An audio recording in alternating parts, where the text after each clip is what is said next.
que va a ser evaluable para la segunda parte del curso. ¿Ok? Entonces, empezamos hablando de generalidades de microorganismos. Básicamente este módulo está orientado al estudio de bacterias, hongos y virus que sean patógenos y que ocasionan las famosas enfermedades infecciosas. ¿Ya? De eso se trata. Muy bien, entonces vamos a avanzar hasta lo más que podamos, hasta las 4 de la tarde, y ahí paramos. Ojalá que acabemos la clase, y si no, guardamos lo que falta para la siguiente sesión. Virtual. De modo tal que puedan exponer. Los chicos que van a exponer ya subieron su exposición. Basilio ya subió. ¿Ustedes, Wally? Oh, ¿verdad? ¿Quién grupo? Bien. Acá tiene un pequeño videito donde dice qué microorganismos observas. A ver, ¿qué microorganismos observas?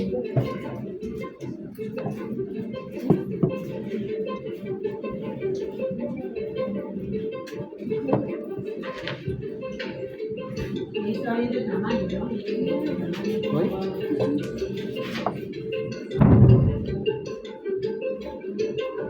Por ahí.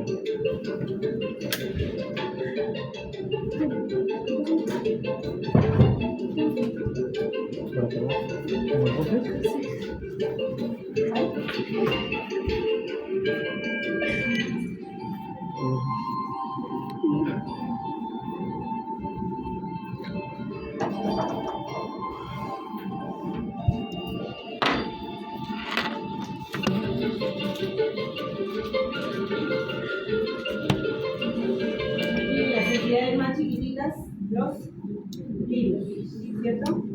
Las más chiquititas. ¿Qué otros microorganismos que vamos a estudiar acá han visto? Hongos, ¿no?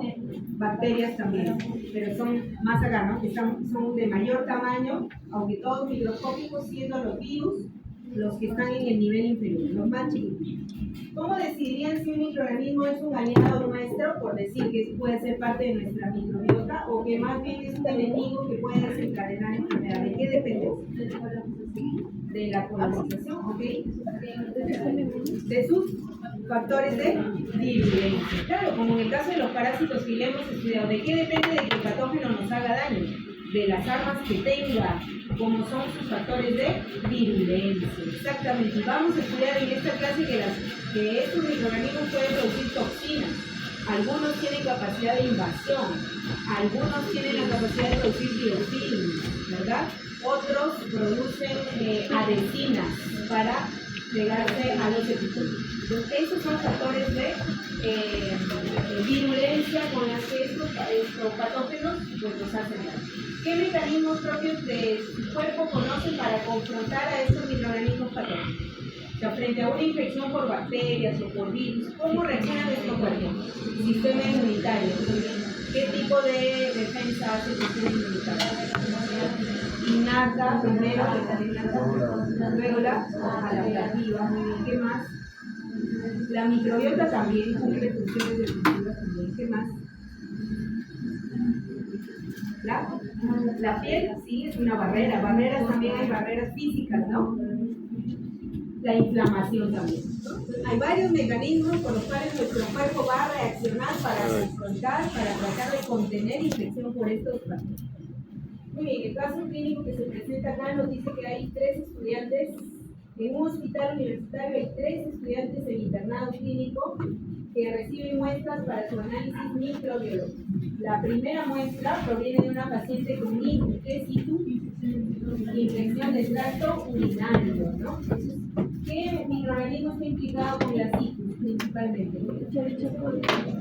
Una bacteria, que es E. coli, Escherichia coli, ¿no? Es la principal, el 70% de los casos de infecciones urinarias adquiridas son producidas por Escherichia coli, precisamente una dosis. La segunda dice un paciente inmunosuprimido con neumonía por oportunista, ¿no? Entonces fíjense, ¿por qué es un patógeno oportunista? ¿Qué es?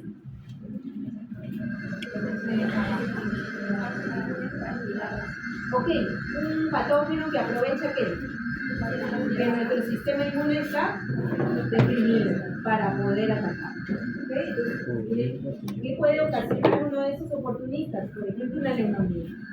una neumonía, en caso de muchos hongos que son oportunistas, producen este tipo de neumonías, levaduras.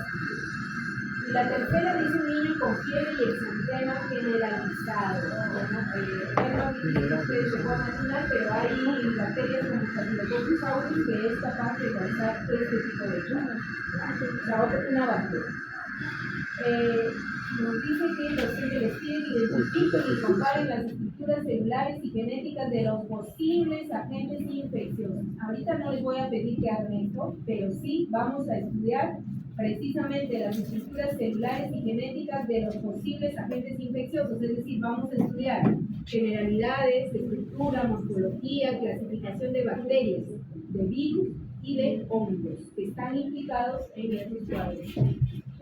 Vamos a ver qué estructuras diferencian a estos tres agentes, cómo se relacionan esas estructuras con sus mecanismos de infección y algo de diagnóstico también se va a ver, aunque esta parte se lo vamos a empezar a ver en práctica. Y por qué es importante reconocer estas diferencias desde una perspectiva clínica, ¿no? Hay que poder identificar de qué agente se trata para poder tratar luego al paciente. Al finalizar la sesión, el estudiante reconoce las estructuras fundamentales de bacterias, hongos y virus de importancia médica. Ese es el objetivo de nuestra clase. Contenidos de la sesión, entonces, el primer tema es una diapositiva en realidad, donde vamos a ver los conceptos de microbiología, que es general, versus microbiología médica. En el tema 2 vamos a ver un cuadro para clasificar a estos agentes patógenos que vamos a estudiar ahora, y luego vamos a empezarlos a estudiar. El primer gran grupo de microorganismos van a ser los procariotas y su representante principal, las bacterias. ¿Qué otros procariotas conocen, aparte de las bacterias? ¿Qué otros procariotas conocen? Conocimientos previos, por ejemplo.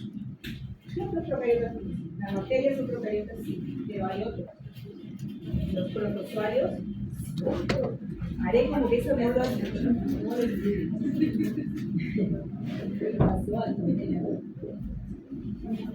¿Cómo está?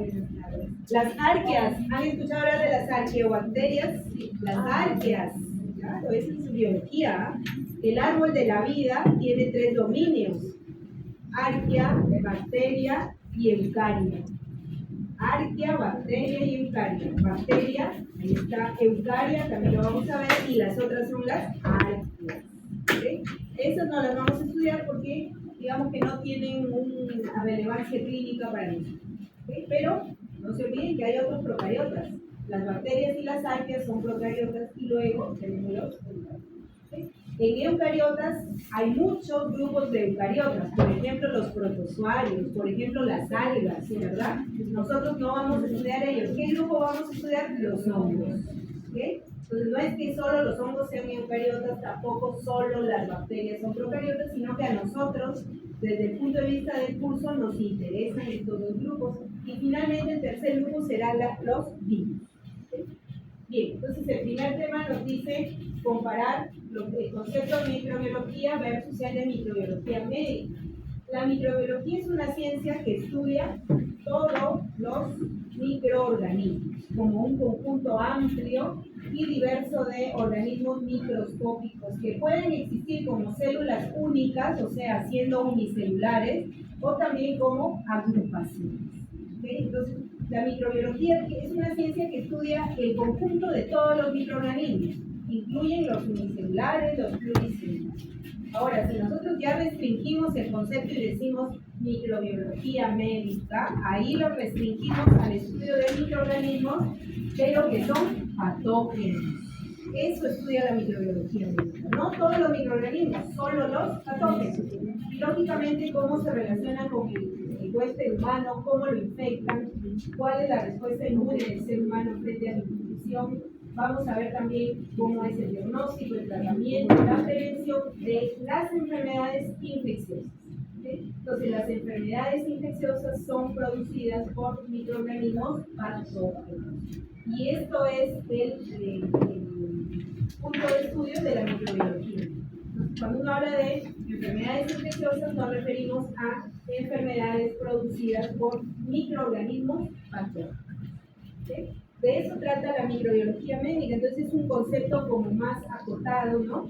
Que de microbiología, que es más general. Okay.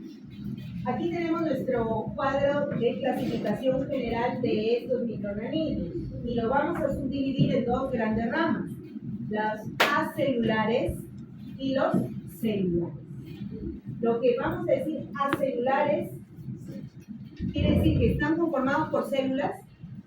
No, por eso es acelular. No están conformados por células. Por ejemplo, los más conocidos, los virus. Los virus no son células, ¿verdad? Son entidades que más bien necesitan infectar a una célula para poderse replicar, para poder utilizar toda la maquinaria enzimática para tener su metabolismo, sintetizar proteínas. Necesitan de una célula porque ellos son acelulares.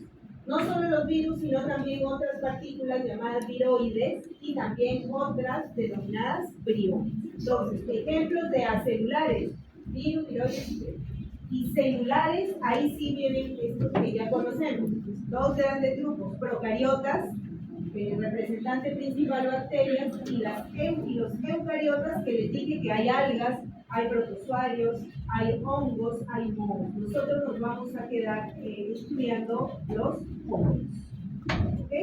Ese es nuestro objeto de estudio. Entonces, no olvidar esta clasificación porque muchas veces se les pregunta por esto en el examen y se confunden, no tienen los conceptos claros. ¿Okay? Acelulares no están conformados por células, no tienen por lo tanto metabolismo propio, virus, viroides y priones. Y celulares, dos grandes grupos, procariotas y eucariotas. Y vamos a estudiar ahora cada tipo. Entonces, los acelulares son, hemos dicho, virus, viroides y priones. Estos son como los ejemplos. Los virus, ¿cómo están compuestos? ADN o ARN. Cualquiera de los dos, no los dos juntos. ¿Okay? Cualquiera de los dos, no los dos juntos. Además, ese material genético que puede ser ADN o ARN normalmente está rodeado por una capa de naturaleza proteica llamada cápside. ¿Okay? En algunos tipos de virus, adicionalmente a la cápside, hay una envoltura de naturaleza lipídica o lipoproteica. ¿Okay? A estos virus que tienen envoltura le llamaremos envueltos y los que no se les llama desnudos o no envueltos. ¿Okay? Entonces, lo que sí hay es material genético y cápside. A veces puede haber adicionalmente una envoltura de naturaleza lipídica o lipoproteica. ¿Okay? Eso es un virus, entonces no es una célula, tiene que infectar una célula para poderse replicar. Luego tenemos los viroides. Estos viroides están conformados únicamente por ARN circular. Este ARN no codifica para proteínas, tampoco se transcribe en ADN. ¿Okay? Esa es la característica de un viroide, o sea, es solamente material genético. ¿Tiene cápside? No tiene cápside. ¿Okay? En este caso es solamente ARN circular. ¿Okay? Estos viroides no los vamos a estudiar aquí porque, miren, infectan a plantas y a hongos, entonces no son de objeto de estudio para nosotros que queremos estudiar solo los patógenos que afectan a sí. Y los priones son más bien proteínas que están mal plegadas. Muy bien, o sea, si tiene el concepto, nos dice, es una proteína mal plegada que tiene la capacidad de contagiar, entre paréntesis, su mal plegamiento, entre comillas, su mal plegamiento a otras proteínas que sí estén sanas. ¿Okay? Entonces, pueden tener la misma estructura de proteína si unas están mal plegadas y contagian su mal plegamiento a las proteínas que están sanas. ¿Okay? Eso es un prion. No hay material genético allí implicado. Viene a ser una proteína. ¿Okay? No es ADN, no es ADN. ¿Okay? Entonces, estos son los acelulares. Y ahora sí los celulares. Entonces, de lo que acabamos de ver acá, nosotros solamente estudiaremos virus. Y luego seguiremos el estudio de lo que son organismos celulares. Estos sí nos dicen que poseen estructura celular. Para empezar, ¿qué necesitamos que delimite a la célula? ¿Qué tienen estos microorganismos? Una membrana celular. Entonces acá se nos habla de una membrana celular que delimita el contenido interno, el citoplasma. Y además nos dice que pueden tener estructuras internas especializadas. ¿A qué nos referimos con estructuras internas? A las orgánilas. Las orgánilas organelas, ¿no? Que pueden ser membranosas, no membranosas, pero organelas que tienen una estructura, ¿verdad? Una organización. Ok, entonces, ¿qué grupos vamos a estudiar acá? Procariotas y eucariotas. Vamos a diferenciar procariotas de eucariotas. ¿Cuál es quizás la característica principal que se les viene a la mente cuando hablan de procariotas y eucariotas? ¿Cuál es? ¿Cuál? ¿Qué diferencia un procariota de un eucariota? El ADN. No. El núcleo. ¿Qué pasa con los procariotas? ¿Tienen núcleo? No tienen núcleo. No tienen núcleo. Los procariotas no tienen un núcleo definido, no tienen un compartimento acá, como aquí en este caso, que se llama núcleo. ¿Tienen material genético? Sí tiene, aquí está su material genético, pero este se encuentra disperso en el citoplasma. ¿Okay? Entonces no hay un compartimento que se llame núcleo. Por lo tanto, los procariotas carecen de núcleo. No es que parece que sí, pero no es núcleo, se asemeja, no hay núcleo. ¿Okay? Porque núcleo es el compartimento separado. ¿Okay? Algo que también nos diferencia, ausencia de organelos membranos. Si dices ausencia de núcleo, solo ausencia de núcleo o ausencia de núcleo verdadero. No, ausencia de núcleo. Ausencia de núcleo es suficiente, carecen de un núcleo. No nos dice carecen de un núcleo verdadero, simplemente carecen de núcleo. Y de organelos membranosos. ¿A qué nos referimos con organelos membranosos? A ver. Por ejemplo, hay un montón de organelos membranosos. Yo sé que ustedes lo saben. Aparato de Golgi, ¿qué más? Mitocondria, ¿qué más?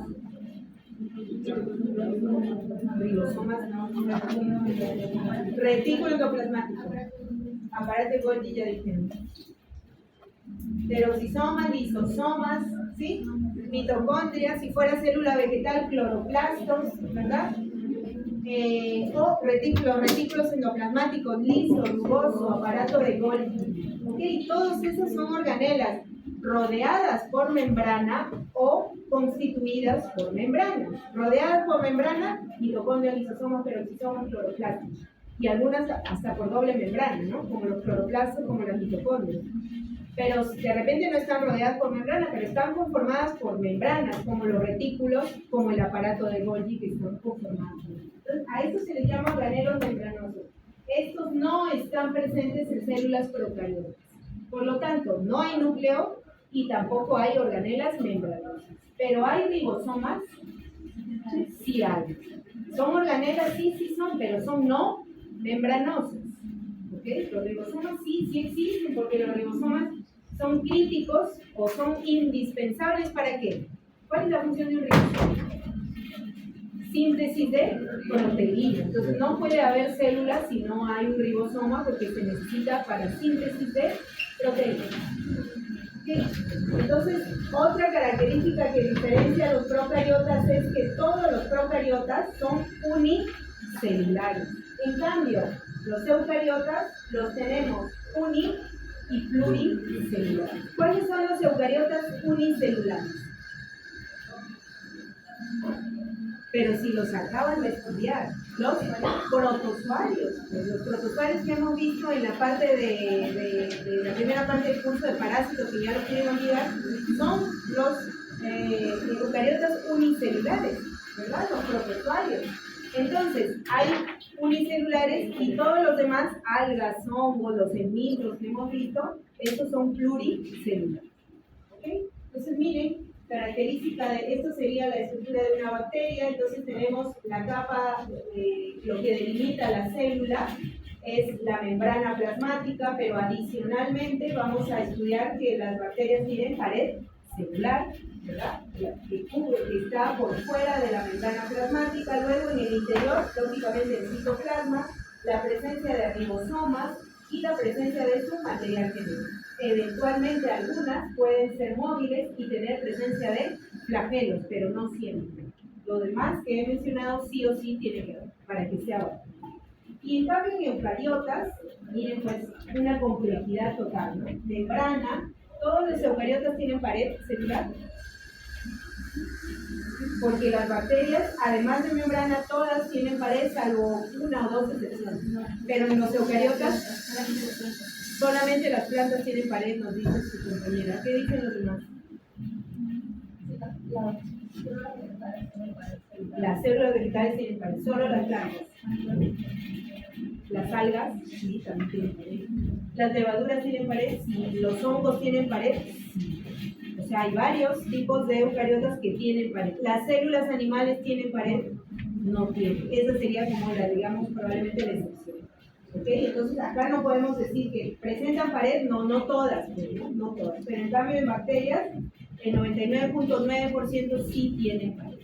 ¿Okay? Entonces membrana, por eso es que no se le coloca acá en la figura una pared, ¿no? Porque las células animales no tienen pared. Y luego sus organelos, su núcleo, al interior del núcleo, lógicamente el material genético, el ADN, y luego toda la serie de organelas membranosas y no membranosas. ¿Okay? Entonces, características que diferencian procariotas de eucariotas. Los procariotas solo son unicelulares. Los eucariotas los hay uni y pluricelulares. 2. Los procariotas no tienen núcleo. Los eucariotas sí tienen núcleo. 3. Los procariotas carecen de organelas membranosas. Los eucariotas tienen organelas membranosas. ¿Listo? Ahí tienen por lo menos 3 características, chicos. Y acá tenemos diferencias entre microorganismos. No, hace calor. Okay. Características diferenciales, miren, acá les como para sabiendas de que ustedes extrañan este grupo, les han colocado en el cuadro protozoarios y hongos. Pero realmente en esta parte del curso vamos a estudiar virus, bacterias y hongos. Entonces, a que se sepan estas diferencias, es suficiente. Las células, a ver, ¿cuáles están conformados por células? Bacterias y hongos, ¿verdad? Los virus son acelulares.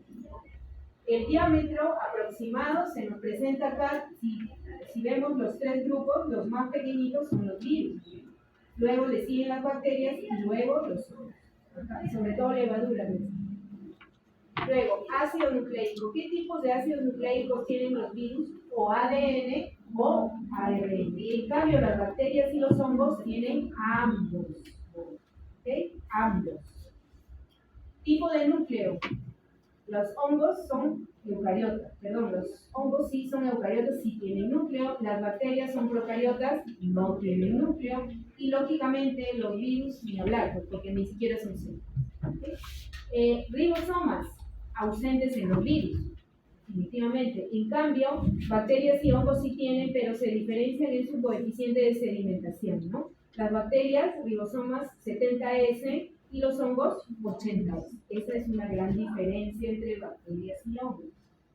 Luego, mitocondrias, ausentes en los virus, ausentes en procariotas, porque recuerden que no tienen organelas membranosas y la mitocondria es membranosa, y los hongos sí presentes. Naturaleza de su superficie externa. Miren, para los virus dijimos que el material genético del virus, que podía ser ADN o ARN, estaba envuelto o cubierto por una cápsula. Entonces acá de naturaleza proteica. Y adicionalmente algunos virus tenían una cubierta que es la envoltura. La envoltura lipídica o lipoproteína. ¿Okay? Entonces, cápside más envoltura, cápside sí, envoltura a veces. ¿Okay? En el caso de las bacterias, pared celular, dijimos que todas las bacterias tienen pared celular, o el 99.9%, y esa pared de qué está conformada mayoritariamente de peptidoglicano. No sé si se acuerdan, pero igual en esta clase lo vamos a repasar. Peptidoglicano, o también llamada mureína. ¿Okay? Peptidoglicano, la pared. En cambio, la pared celular de los hongos contiene quitina, que es otro tipo de carbohidrato. ¿Sí? Quitina. La motilidad, la capacidad de moverse, los virus incapaces de hacerlo, las bacterias, algunas, si es que tienen flagelos, no todas lo tienen. Los hongos son inmunes. ¿Sí? Y el método de replicación, los virus no realizan fisión binaria. Estos tienen que infectar una célula para que la célula les permita su replicación, ¿verdad? Las bacterias se dividen por fisión binaria o bipartición, ¿sí? Y los hongos lo pueden hacer por mitosis, en el caso de las levaduras lo pueden hacer por gemación. Badin es hemácido. ¿Sí? Eso es este cuadrito, chicos. Entonces es importante para que puedan establecer las diferencias entre esos tres grupos que vamos a ver. Bien, una vez que hemos visto esto, ahora sí vamos a centrarnos primero en bacterias y vamos a establecer criterios para clasificar esas bacterias. ¿Sí? Criterios para clasificar. Primer criterio, ¿cómo clasifico las bacterias? Por su pared celular. Entonces, ¿qué me podrían decir de las bacterias? Deben recordar ustedes, y de hecho algunos ya han revisado el texto. ¿Cómo clasifico las bacterias según su pared celular? Gram positivas, gram negativas. Facilito. Y eso entonces, al aplicar ¿qué? División gram o coloración gram. Que eso estoy segura que lo han visto en biología, ¿verdad?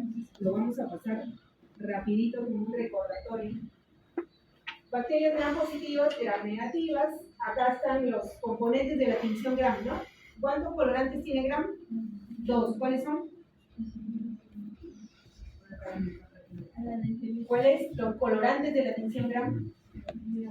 Cristal violeta y el otro fucsina o safranina. Los dos colorantes, cristal violeta o también violeta genciana, y el último que es el rojo, que puede ser safranina o puede ser fucsina, cualquiera de los dos. Pero adicionalmente usa dos componentes más, el lugol, que es este que dice yodín, ¿no? Porque el lugol tiene yodo, ¿verdad? Este sería el lugol, que es el mordiente, ¿ok? Y el decolorizador, que es alcohol acetona. Entonces, en ese orden se aplican los componentes de la coloración. Primero se tiñe con cristal violeta. La muestra ya debe estar colocada en el portaobjeto, ya fijada. Se aplica el primer colorante. Todas las bacterias que puedan estar en esa muestra se tiñen de un color morado, ¿verdad? Todo se tiñe igual. Se lava, se aplica el gol, todo se irá de color morado. Luego se aplica el decolorante, que es el alcohol acetona, y este es el paso crítico de la coloración. Al aplicar el decolorizador, únicamente se decoloran las gram negativas. ¿Sí? Las gram negativas. Si nosotros dejáramos ahí la coloración y observáramos al microscopio, solo podríamos ver las gram positivas, porque las negativas, al no tener color, no habría contraste para observarlas en el microscopio. Por lo tanto, por eso es que se requiere aplicar un colorante de contraste, y esta viene a ser el colorante rojo, la fucsina o safranina. Al aplicarle, ahora sí, estas que estaban sin color se colorean de color rojo. Las otras continúan de color viola. Entonces, terminada la coloración gram, tenemos dos grandes grupos. Si es que nuestra muestra es mixta, vamos a ver bacterias gram positivas teñidas de color azul violeta y las gram negativas rojo rosado. ¿Sí? Y entonces, esto sería un buen resultado de coloración gram, ¿no? Ahora, ¿a qué se debe que hayan o que las bacterias se tiñan, unas moradas y otras violetas y otras rojas? Por el grosor de la capa de peptidoglicano. Ok, o sea, diferencias en la estructura de la pared celular, no de la membrana celular, sino la pared celular. Entonces comparemos. Esta es pared de gram positivas y esta es pared de gram negativas. Entonces miren, la membrana, que es esto que yo estoy señalando, es exactamente del mismo tipo, bicapa de fosfolípidos, como ustedes ya conocen.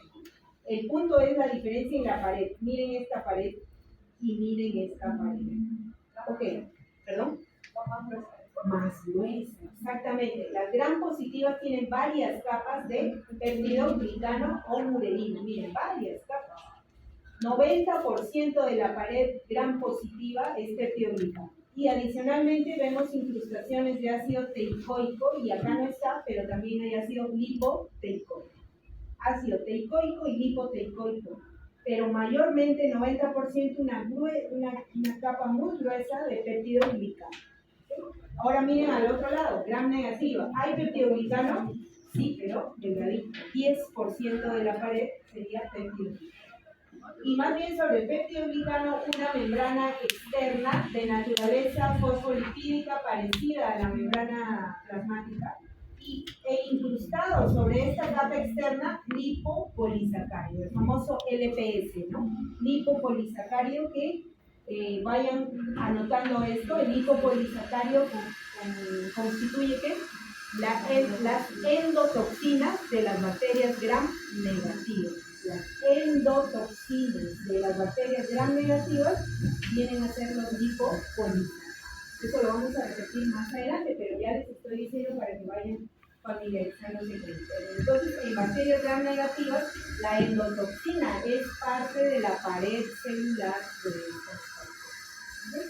Entonces, miren la diferencia entonces en esta estructura. Eso es lo que hace que algunas retengan el colorante violeta, el gram positivo, y las otras se decoloren y más bien solo adquieren color cuando se añade un colorante de color.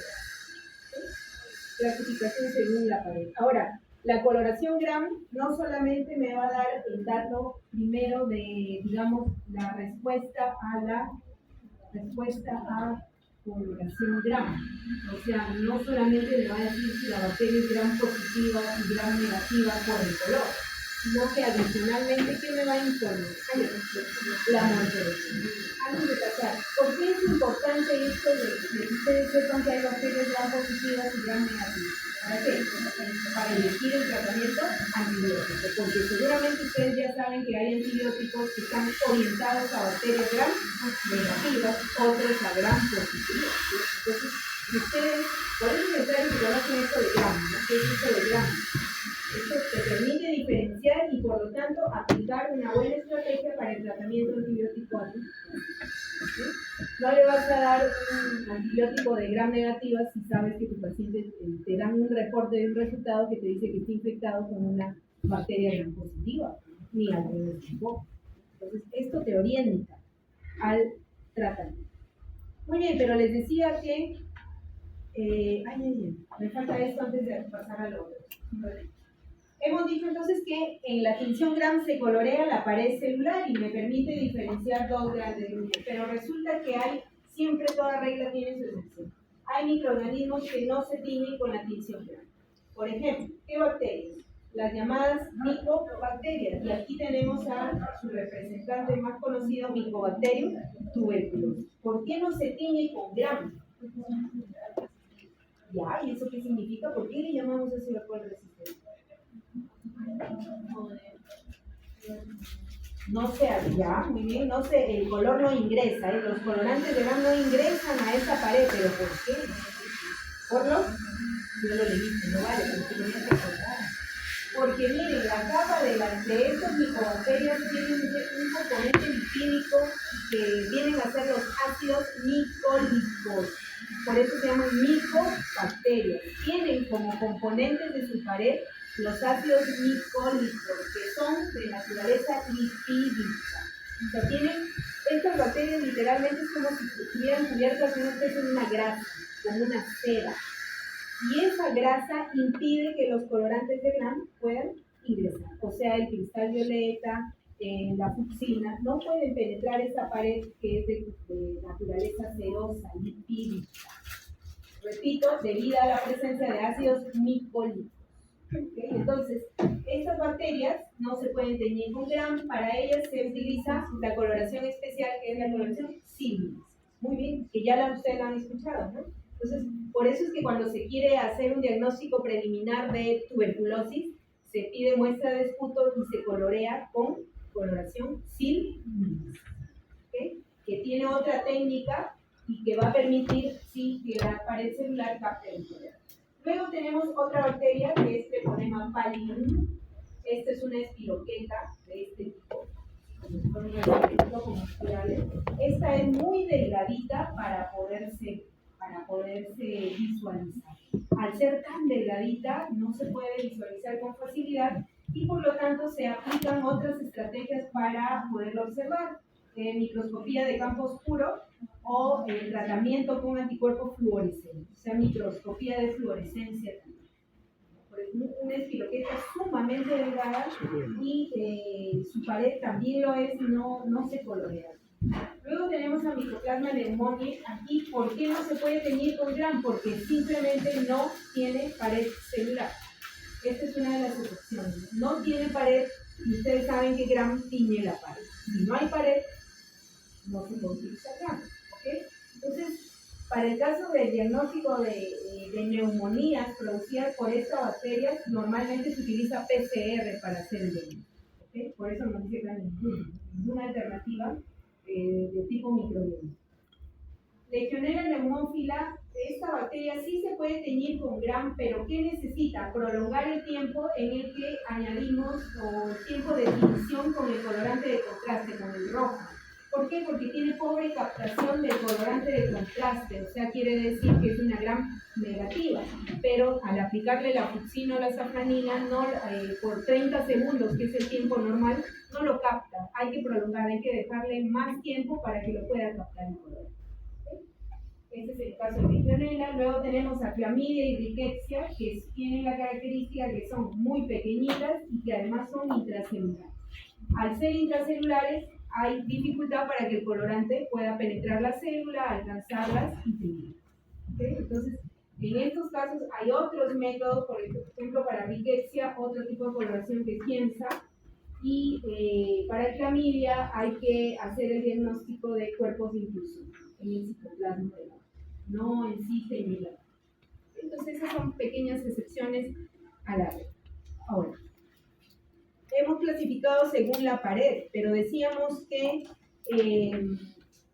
Gram, además de la respuesta a la coloración Gram, ¿qué me va a brindar? Información sobre la morfología, o sea, la forma de las bacterias. Y ahí tenemos de repente las 4 principales formas, los cocos, que son esféricos, los bacilos, más alargados, los vibrios, que parecen unas comas, y los espirilos o espiroquetas, que son como tienen espiral. El espirilo es una espiral más alargada y la espiroqueta más juntita, las ondas, ¿sí? Y hay formas intermedias, ¿no? Por ejemplo, los cocobacilos no quisieron ser ni cocos, tampoco quisieron ser bacilos, se quedaron a la mitad y fueron cocobacilos. No se deciden. Y fusiformes, así medios alargados, con forma de... ¿Ok? Entonces, aquí, esto también lo vemos con Gram. El Gram también nos da esta información, porque si ustedes ven estas láminas de acá, miren, ustedes dirían acá, ¿Gram positivo o Gram negativo? Positivo, porque moraditos. Pero ¿me pueden decir la forma o no? ¿Qué son? Cocos. Entonces también me dice su morfología. Aquí, estos alargados de acá, ¿qué son? Bacilos. ¿Gram positivo o Gram negativo? Gram positivo. Y acá también, ¿verdad? Bacilos cortitos, Gram negativos.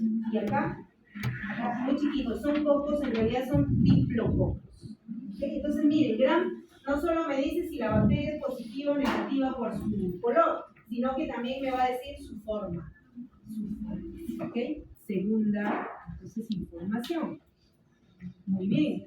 ¿Qué importancia tiene esto? Me va a ayudar a la identificación del patógeno. Me ayuda, no es que la coloración Gram me va a brindar la identidad del patógeno, porque si un análisis de laboratorio de un sedimento de orina dice que hay presencia de bacterias Gram negativas, me puede decir incluso bacilos Gram negativos, no me está dando la identidad del patógeno.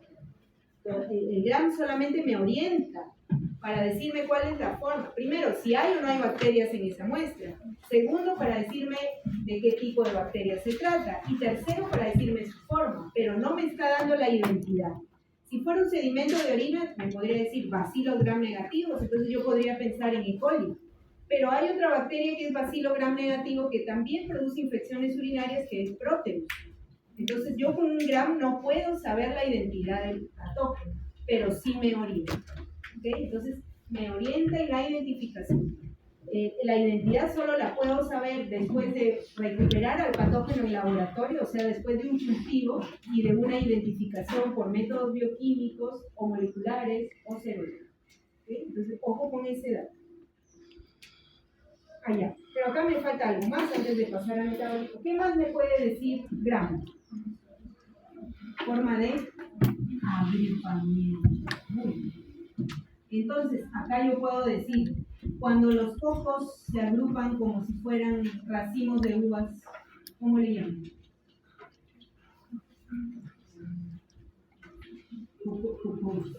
Estáfilo, no se acuerdan su video. Estafilococos. Cuando se agrupan como si fueran collar de perlas, encadenas y espirococo. ¿Cómo va a ser espirococo? Estás inventando. Estrepto. ¿Extracto? Miren, siguen siendo cocos, ¿no?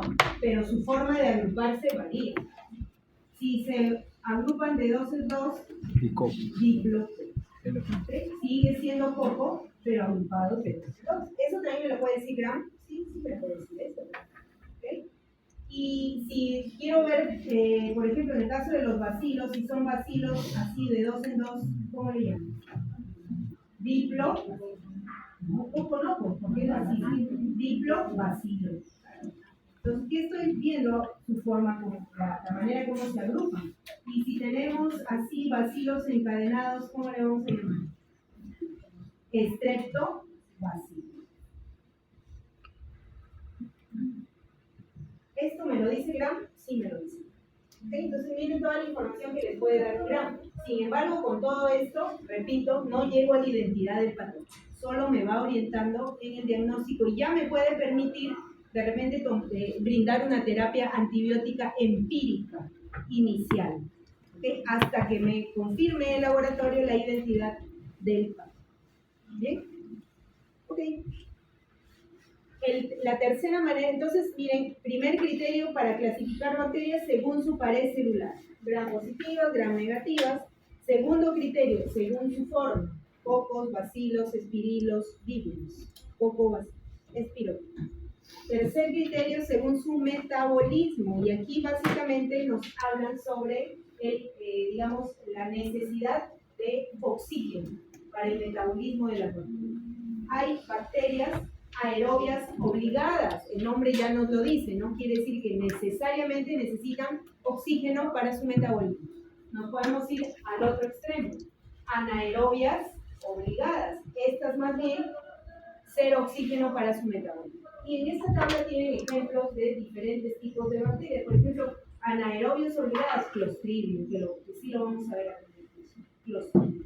Aerobios obligados, que vamos a revisar, por ejemplo, pseudomonas, Mycobacterium, que vamos a ver acá, Bacillus cereus, me parece que también lo vamos a ver, Neisseria, de todo. ¿Sí? Luego, entonces, aerobios obligados, anaerobios obligados, los microaerófilos quiere decir que pueden tolerar o requerir pequeñas cantidades de oxígeno, microaerófilos, ahí también los ejemplos, y los anaerobios facultativos son bacterias que son aerobias, pero eventualmente pueden tolerar ambientes anaerobios. O sea, facultativamente pueden virar hacia el metabolismo anaerobio, facultativo. Si hay oxígeno, son aerobias, pero si no hay oxígeno, podrían sobrevivir porque tienen esa facultad de cambiar su metabolismo.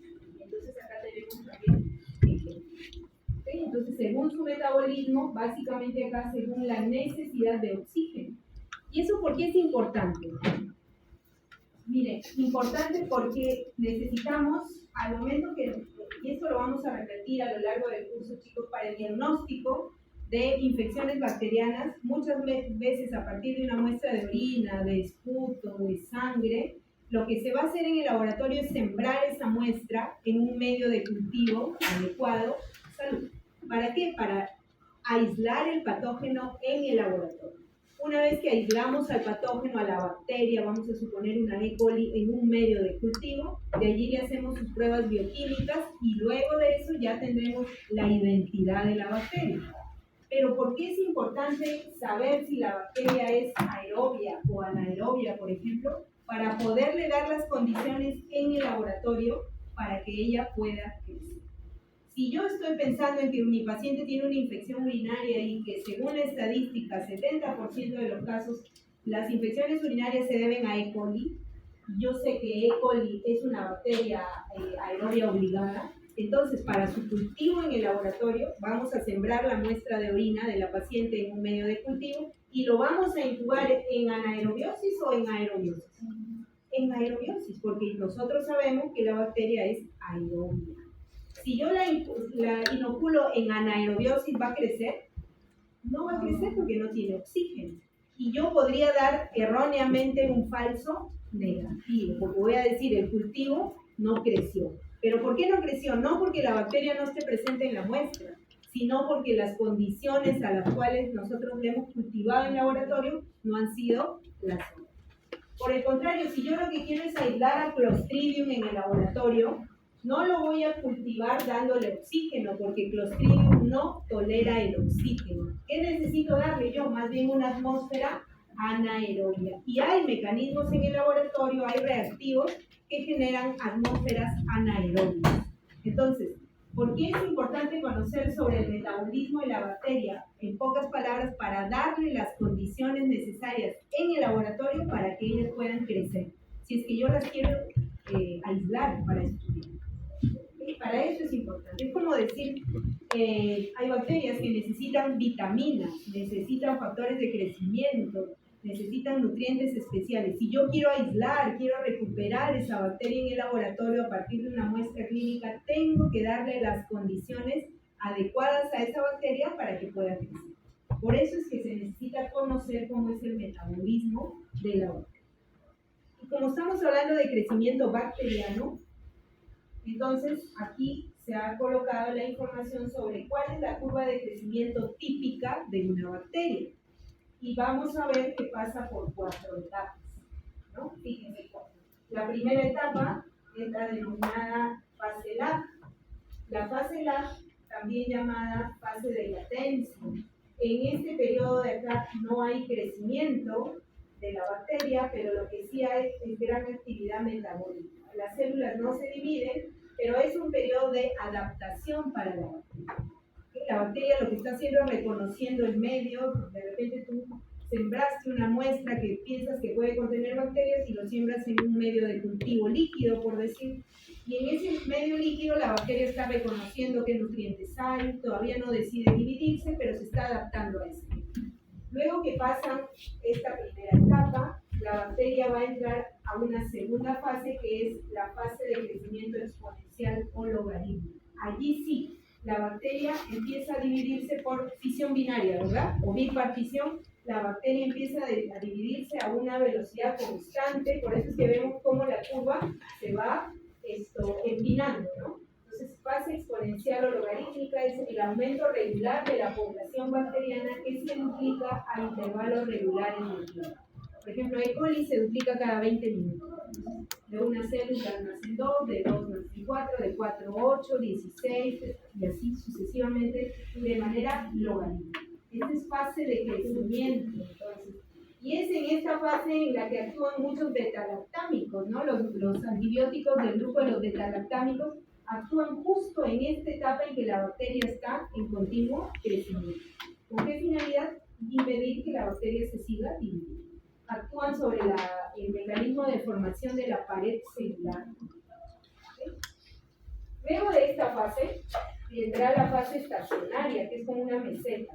¿Por qué es fase estacionaria? O sea, ¿por qué ya no hay crecimiento neto? Porque luego que la bacteria se ha estado dividiendo tan intensamente en el medio de cultivo, lo que va a ocurrir es agotamiento de nutrientes. O lo otro que puede ocurrir es que se empiezan a acumular productos tóxicos. Entonces, como eso sucede, el medio se hace inviable ya para el crecimiento de la bacteria. Entonces, el número de células nuevas es idéntico al número de células que mueren. Entonces, no hay una tasa efectiva de crecimiento. Luego, la última etapa será la etapa de muerte. En esta etapa de declinación o muerte, más son las células que van a morir que las células nuevas que se van a formar. Por eso la curva cae de eso. Entonces, estas son las 4 etapas de crecimiento de una bacteria: fase estacionaria, fase de latencia, exponencial o logarítmica, estacionaria y fase de... No olvidar que los betalactámicos, porque esto es de interés para ustedes, actúan durante la etapa exponencial o logarítmica. Y por acá tenemos un cuadrito que nos muestra los índices de proliferación en cada una de las etapas. En la fase de latencia no hay proliferación, no hay división celular. En la exponencial sí hay proliferación constante en esta etapa, crecimiento, división de la bacteria.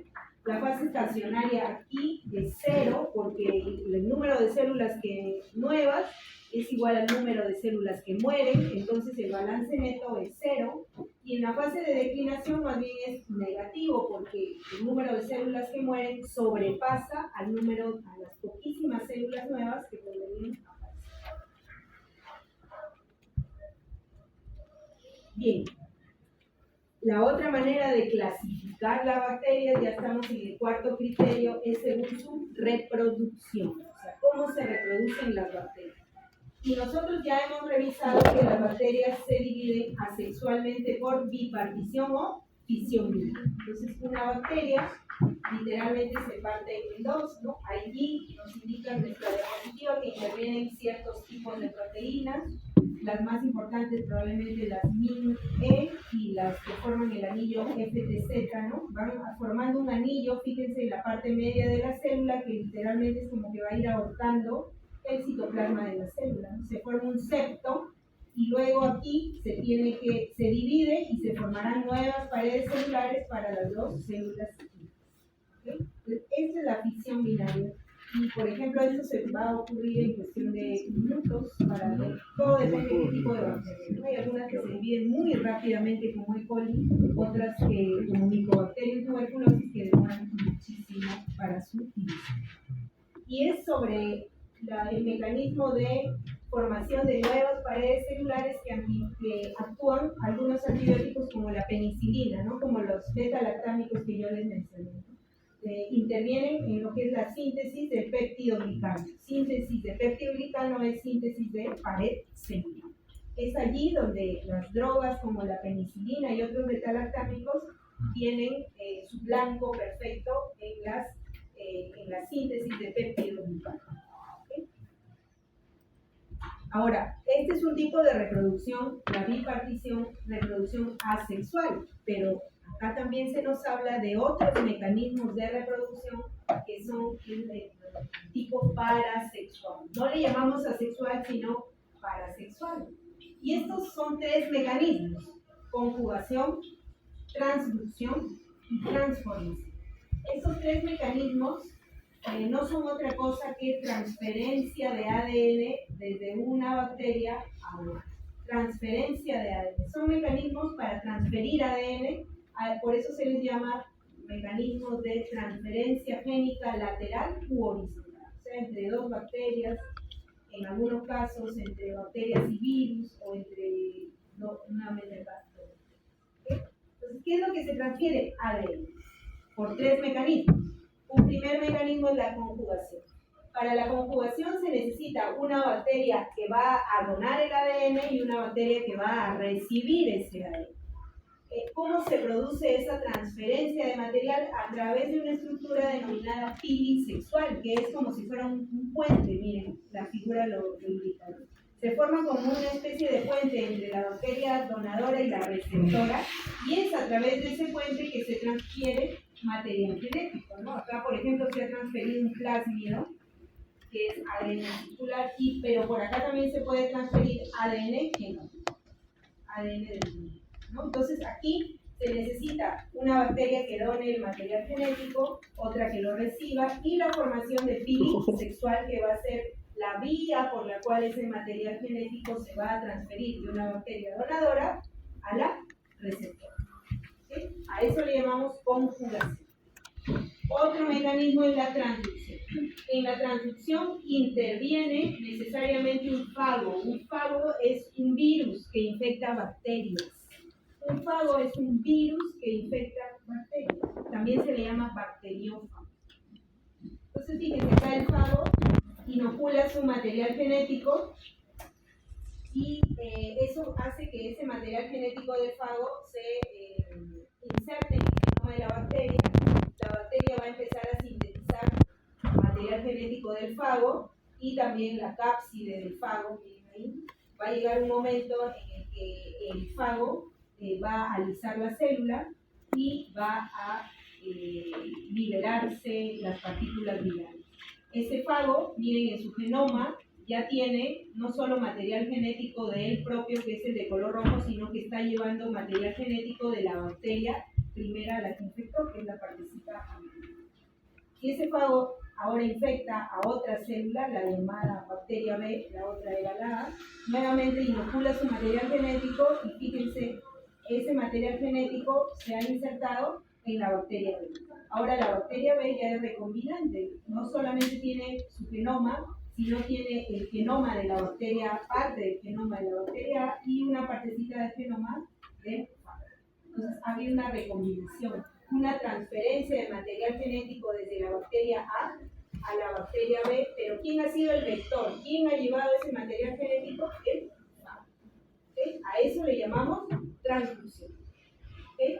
Y entonces acá interviene una bacteria donante, sí, la A, una receptora, sí, la B, y un vector de transferencia de ese ADN que va a ser el fago, este virus. Él es el que se va llevando el material. El tercer mecanismo es la transformación. En la transformación va a haber una célula donante que esta célula en determinado momento se va a alisar.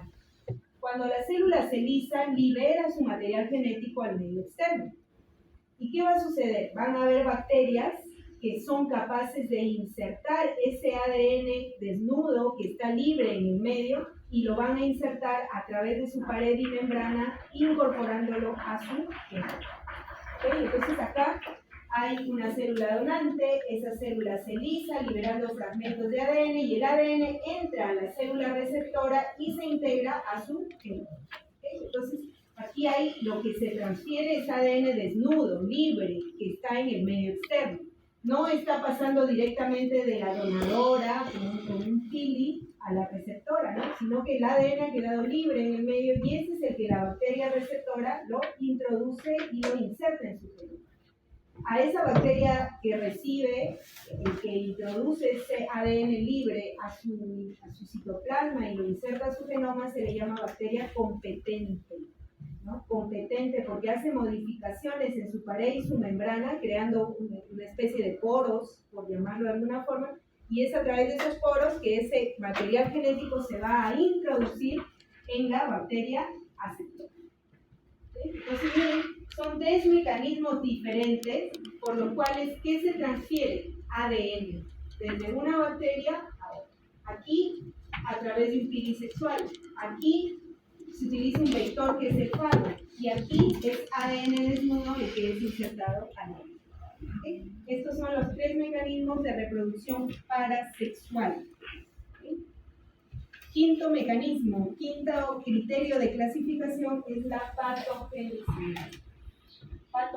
Clasificamos según su patogenicidad a las bacterias. Entonces van a haber bacterias buenas y bacterias malas. Las malas serían las patógenas. Entonces, ¿cómo diferenciamos? No patógenas pueden ser simbiontes, pueden ser parte de nuestra microbiota en una relación mutualista, o también podríamos tener bacterias comensales.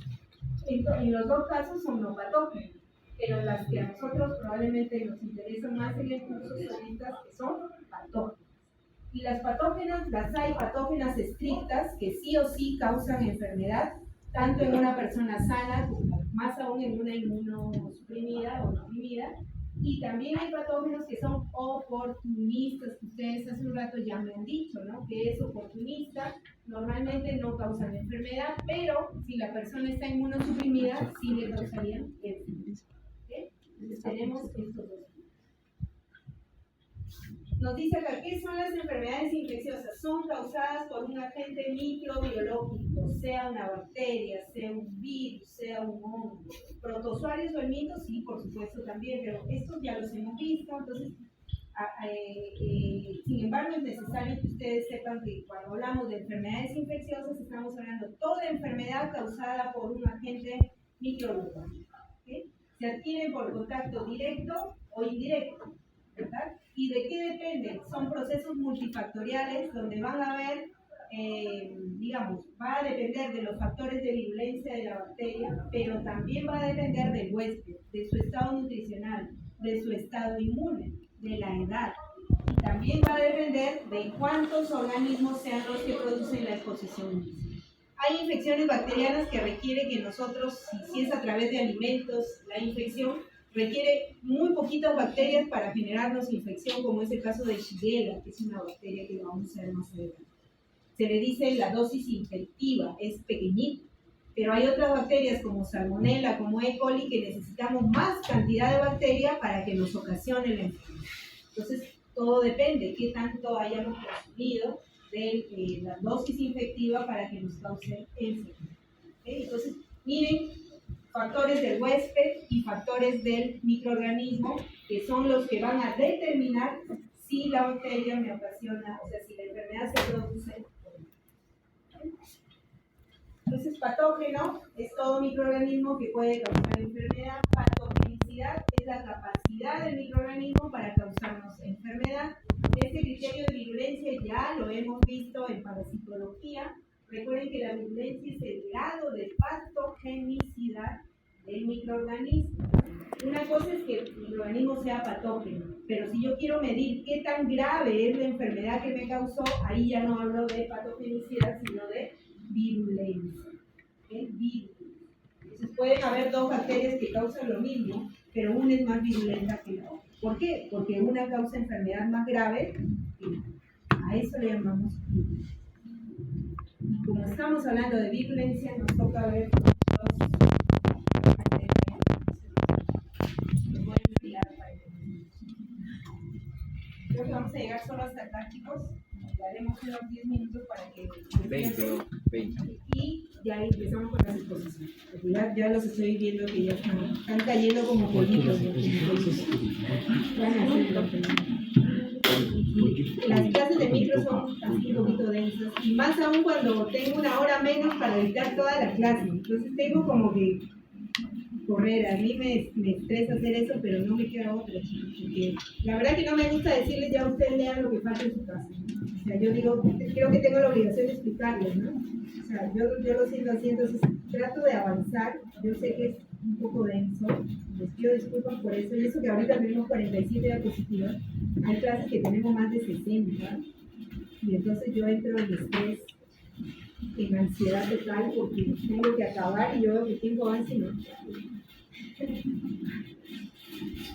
Por eso las canas, por eso. Ya, entonces, factores de virulencia, chicos. Nos vamos a quedar en esta parte nomás. Vamos a ver que, por ejemplo, para bacterias vamos a ver 4 factores de virulencia principales, ¿ya? Primero, las proteínas llamadas adhesinas. ¿Esto es para qué? El nombre ya lo dice, para adherencia. Entonces, se adhieren a la superficie del tejido. En estas adhesinas, las bacterias se adhieren a los tejidos, porque de otra manera podrían ser arrastradas por el moco, por decir que reviste la parte respiratoria o el tubo digestivo también, ¿no? Del moco, o el peristaltismo las podría arrastrar. Entonces, si ellas se adhieren, allí se fijan. Por ejemplo, acá tenemos una bacteria que tiene estas prolongaciones de acá, se llaman fimbrias, y en la parte terminal de las fimbrias, estas bolitas amarillas representan las adhesinas. Estas adhesinas tienen receptores en la superficie de la membrana de la célula que ellas van a infectar. Entonces, con eso se adhieren. Las adhesinas, entonces, son ¿de qué naturaleza? Proteínas. Químicamente son proteínas, se encuentran en la pared celular de algunas bacterias, en otras se encuentran en las fimbrias, como es este caso. Pueden estar acá en la pared o pueden estar en las fimbrias. Se fijan a moléculas receptoras de la célula hospedadora, y este es el ejemplo que está acá. ¿Okay? Entonces, igual, fíjense, por ejemplo, E. coli, la que es uropatógena, tiene adhesinas. Estas adhesinas esta es la representación de lo que sería la vejiga, y estas son E. colis que están tratando de colonizar la vejiga. Si no fuera porque las E. colis tienen adhesinas que les van a permitir adherirse al urotelio, el mecanismo de micción a la hora de orinar puede arrastrarlas, pero ellas, como tienen sus adhesinas, se fijan al urotelio, y una vez fijadas allí, a veces no se quedan solo en la vejiga, sino que ya pueden ir a vía respiratoria alta, ¿verdad? Pueden ir por uréteres y eventualmente llegar a este nivel.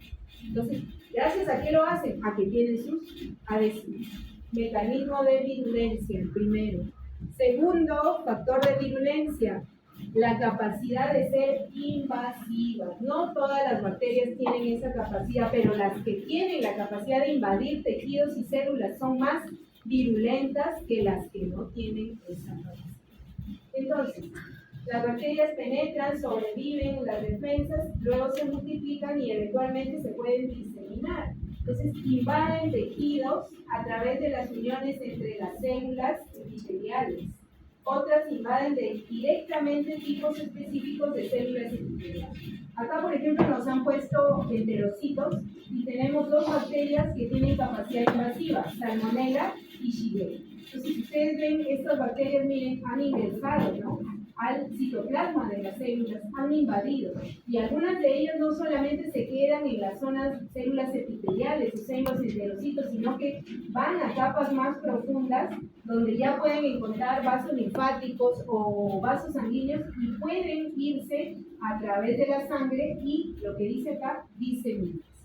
¿Okay? Entonces, esta es la capacidad. No solamente células lo pueden hacer ingresando por la parte apical de las células, sino también lo pueden hacer ingresando a través de las uniones intercelulares. ¿Okay? Entonces, ¿cuál es la capacidad que tienen? Invadir. Invaden células, invaden tejidos.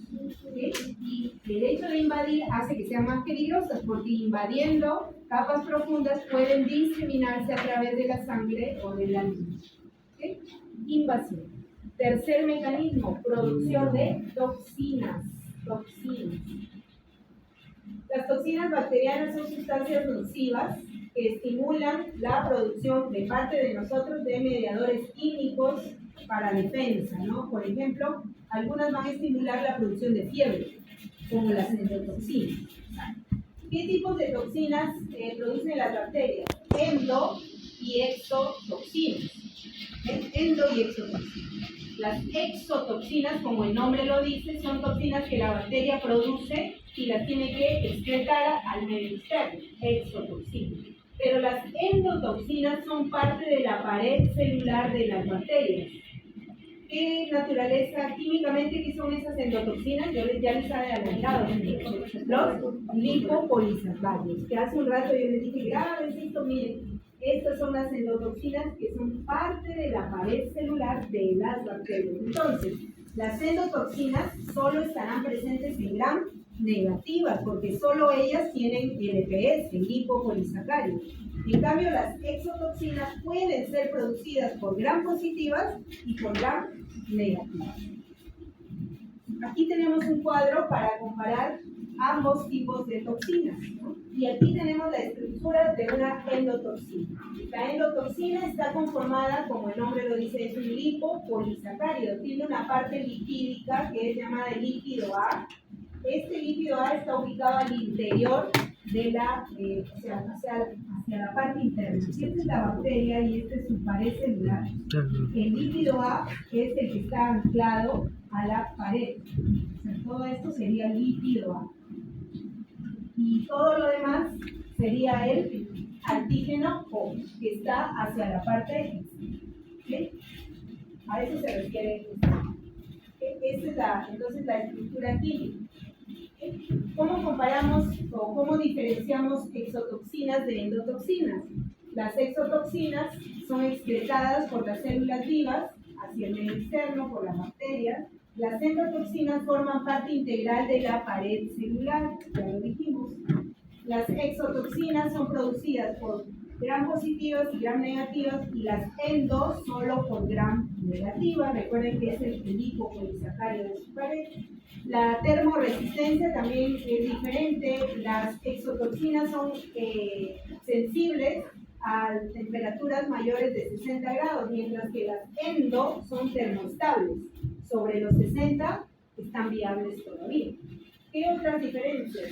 Las exotoxinas se pueden convertir en toxoides.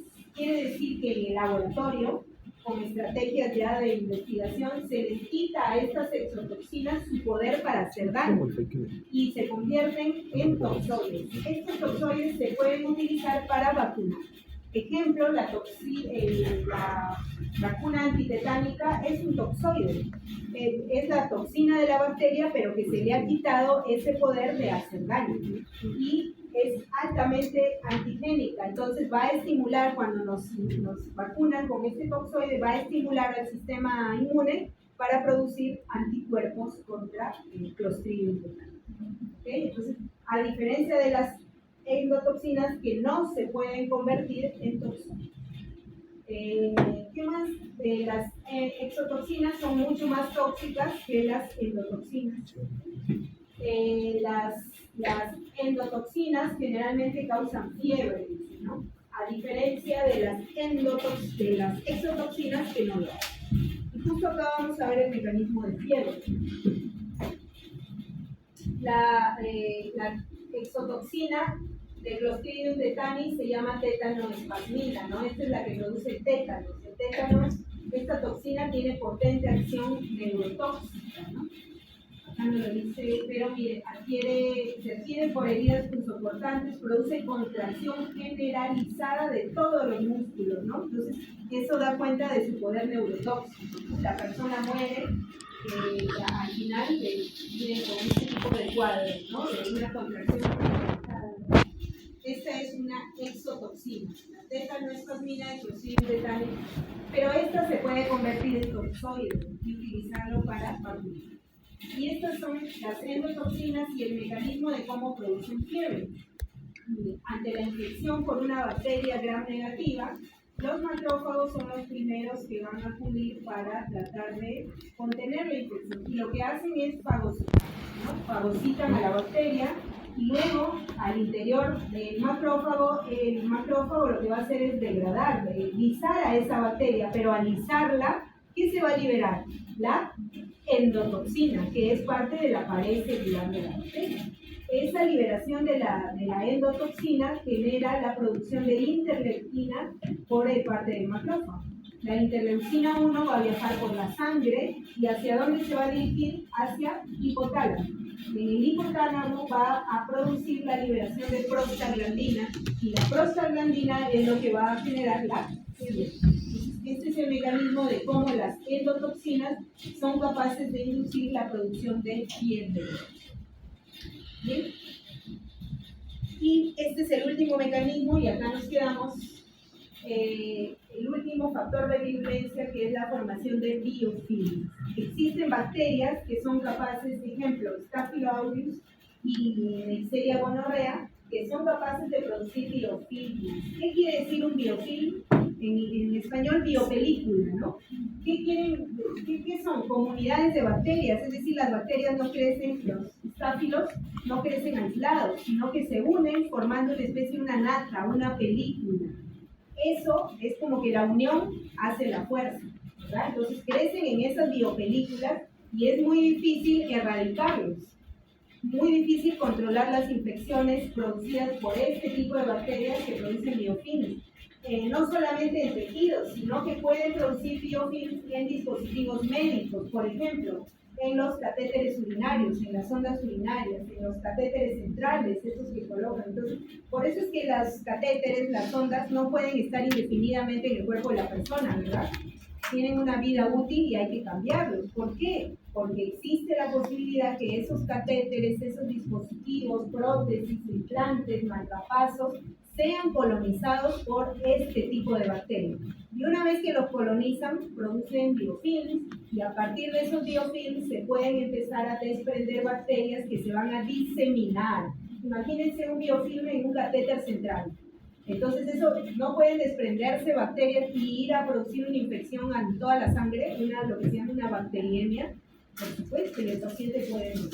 Entonces, la generación de biofilms es un mecanismo de virulencia de parte de ciertos grupos bacterianos que crecen unidos en comunidad y se rodean de una matriz extracelular, generalmente de naturaleza polisacárida, que ellos mismas producen. Es como el pegamento que las va a permitir, que las va a mantener unidas. Entonces, generan infecciones en tejidos, otitis, sinusitis, gingivitis, amigdalitis, pero también infecciones en dispositivos médicos que hayan sido colocados a las personas, sondas, prótesis, catéteres, implantes mamarios, ¿no? Por eso es que hay que renovarlos cada cierto. Y ejemplos, tenemos estas dos bacterias que las vamos a estudiar más adelante. ¿Sí? Entonces, hasta allí hemos terminado solo procariotas, nos faltan eucariotas. ¿Qué? Pero, ¿qué? Y virus. No, okay, entonces nos vamos a quedar aquí, vamos a tomar lo que queda hasta las 4. 20.